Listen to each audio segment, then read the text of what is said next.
All right, grab your calculators, because today in this explainer, we're putting on our professional equity analyst hats. We are diving headfirst into the rigorous, honestly fascinating process of discovering the true intrinsic value of a soaring stock, and we're doing it using strict, unyielding equity analysis. Look, we aren't here to get caught up in the hype. We're here for the math, the fundamentals, and the raw, unvarnished data. Our subject today? MYR Group, or ticker symbol MYRG. Now, this company has been on an absolute tear lately, surging an incredible 98.39% year-to-date. As of our data snapshot, it hit a closing price of $433.49 a share. I mean, a near 100% return in a single year? That is definitely bound to turn some heads. But as careful analysts, the absolutely crucial question we have to answer today is whether that hefty price tag is actually justified by the underlying math. Or is it just market hype running away with itself? Is the true intrinsic value anywhere near that $433 mark? Let's find out. Here's our roadmap for exactly how we'll do this. First, we'll look at the analyst's challenge.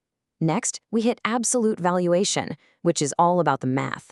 Then relative valuation, where we check out the peers. After that, we open the vault with asset valuation. And finally, we'll deliver our final verdict. Okay, part 1, the analyst's challenge, stripping away the hype. To really peel back the onion on this high-flying stock, we need to look at the raw baseline. We're analyzing a company with a $6.67 billion market cap.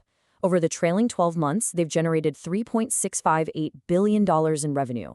That translates to $118.41 million in net income and a very healthy $232.19 million in free cash flow.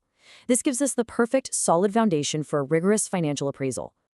Moving on to part 2, absolute valuation, the math. Think of absolute valuation kind of like appraising a rental house strictly on the cash it puts in your pocket, completely ignoring what the neighbors are selling for. We use a discounted cash flow or DCF model for this.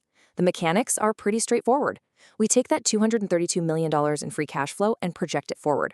We assume a standard terminal growth rate of roughly 2 to 3%, and then we discount it all back to today's dollars using a weighted average cost of capital, or WACC, of around 8 to 10%.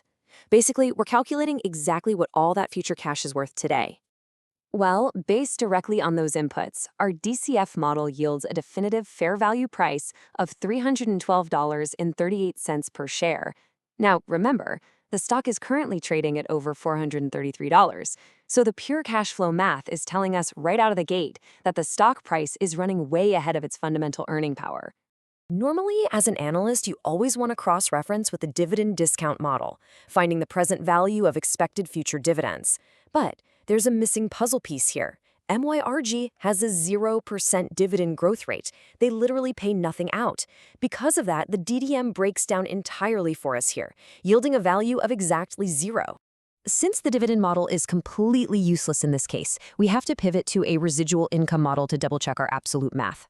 We take the current $433.49 price, divide it by their 10.19 price-to-book ratio, and that gives us an implied book value of roughly $42.54 per share.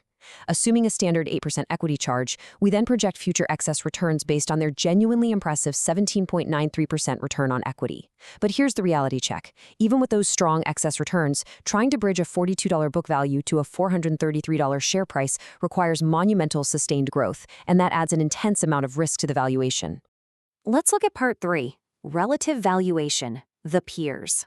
If our absolute valuation was checking the rent, relative valuation is checking the neighborhood comps. Now, our source documents didn't list specific peers, so we have to assume standard industry comps, companies like Quantus Services or EMCOR Group. When we line them up, the multiples are staggering. MYRG's trailing price-to-earnings ratio is 57.57. Its enterprise value to EBITDA is 28.72, and that price-to-book ratio of 10.19, that's nearly double its own 3-year average of 5.27.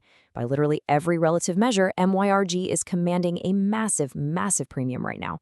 However, there is a pretty huge catch to consider. If we look at the forward PE, which uses expected earnings for the next 12 months, instead of looking backwards at the past 12, it drops dramatically, down to 17.39. This sudden drop tells us exactly what the market is thinking. Massive future earnings expectations are currently priced in. The market is essentially paying top dollar today for absolute perfection tomorrow. All right, part 4, asset valuation, the vault. So let's compute the raw net asset value. Think of it like this. If we sold everything off and paid off all the debts, what is actually left in the vault? To figure this out, we have to compare the soaring enterprise value, which is just the market's current perception of total firm value, against the much humbler book value, which represents the actual historical cost of their physical assets minus their liabilities. This gap is brilliantly illustrated right here. MYRG is currently trading at an EV to assets ratio of exactly 4. Let's put that into perspective. Their trailing 12-month average was 2.41 and their 3-year historical average is just 2.06. This means the stock is currently priced at double its historical norm relative to its physical, tangible net asset value per share. The asset floor here is just incredibly weak compared to the towering share price. Which brings us to part 5, the final verdict. We've collected the evidence, run the math, checked the peers, and opened the vault. Looking at our summary matrix, the picture becomes uncomfortably clear. Every single reliable model we have points to an intrinsic value significantly lower than that current $443.49 market price. The DCF says $312. The relative multiples are stretched to historic highs, and the net asset value proxies sitting way down around $42. Now, we do have to weigh these results fairly. The DCF provides our most reliable anchor here, since it focuses entirely on the actual cash being generated by the business. But even factoring in the expected high growth that the forward PE hints at, the underlying fundamentals simply do not support this current price run-up. And so the crucial point comes down to this final metric, the margin of safety. Any good value investor demands a positive margin of safety to protect against downside risk. Our data calculates a negative 38.77% margin of safety based on free cash flows.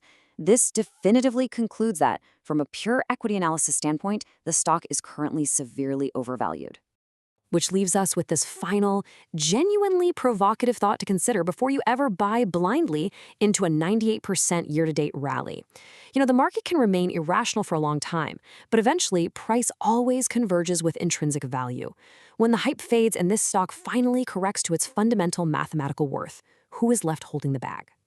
Thanks for joining me on this deep dive, and keep your analyst hats on out there.